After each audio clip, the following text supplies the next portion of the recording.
Sementara itu, saudara, mengisi waktu akhir pekan, komunitas pecinta burung melaksanakan turnamen burung kicau di Kota Banda Aceh. Ajang tingkat nasional ini dihadiri pecinta burung dari berbagai daerah di Pulau Sumatera.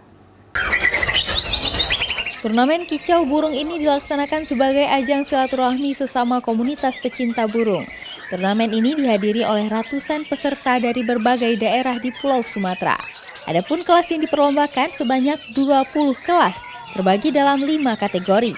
Ajang turnamen ini digelar oleh komunitas pecinta burung kicau Putropang.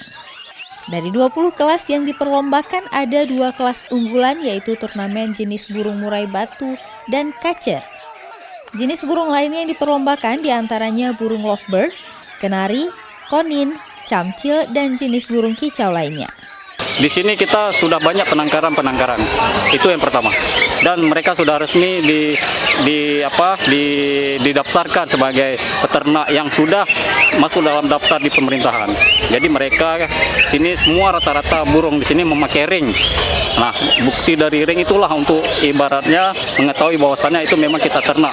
Burung yang diperlombakan telah mendapatkan legalitas resmi dari pemerintah atau burung yang bisa dibudidayakan, karena panitia menolak jika peserta mendaftarkan burung yang ditangkap dari hutan karena bisa mengurangi populasi burung yang ada di hutan. Kicauan burung di arena turnamen saling saut menyaut. Burung dengan kicauan terpanjang dan termerdu menjadi pemenang dalam turnamen ini. Para penonton juga sangat antusias menyaksikan kicauan burung yang merdu. Peserta yang menang dalam turnamen ini mendapatkan uang tunai dan trofi senilai jutaan rupiah sebagai bentuk penghargaan bagi pecinta burung kicau. Nova Misdayanti, Kompas TV, Banda Aceh.